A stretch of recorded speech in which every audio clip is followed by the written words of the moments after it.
Attaqué de tous les côtés suite à la diffusion de vidéos dans lesquelles il s'agaçait qu'on lui souhaite la bonne année ou son anniversaire mais aussi que l'on puisse mettre un sapin chez soi pour décorer pendant les fêtes en étant musulman, Maître Gims garde le silence.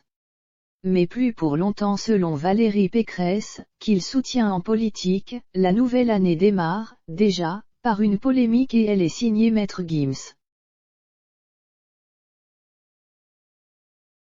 Le chanteur s'est offert un bad buzz sur les réseaux sociaux après la diffusion de vidéos décriées dans lesquelles il ne cachait pas son très fort agacement envers ses abonnés lui souhaitant la bonne année.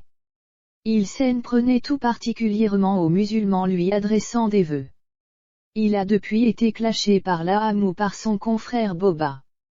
Mais il serait prêt à reconnaître s'être emporté pour rien selon une femme politique de droite. En effet, conviée sur le plateau de C'est à vous le mardi 4 janvier 2022, Valérie Pécresse n'a pas échappé à une question sur la polémique du moment.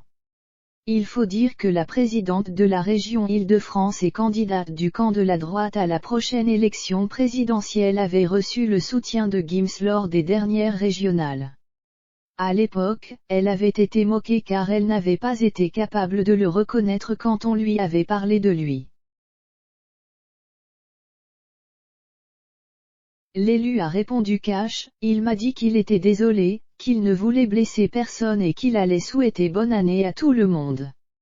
Je pense qu'il ne voulait pas blesser, mais pour moi, c'est un discours que l'on doit combattre, un discours séparatiste, et je ne peux pas faire autrement que de le condamner et de le lui dire en face. Pour rappel, Gims avait tenu un discours improbable et inattendu en déclarant « Les musulmans arrêtez ça.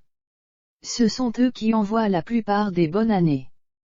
Les frères, on ne fait pas ça. Ça ne fait pas partie de nos convictions, venez, on se concentre sur nos trucs à nous.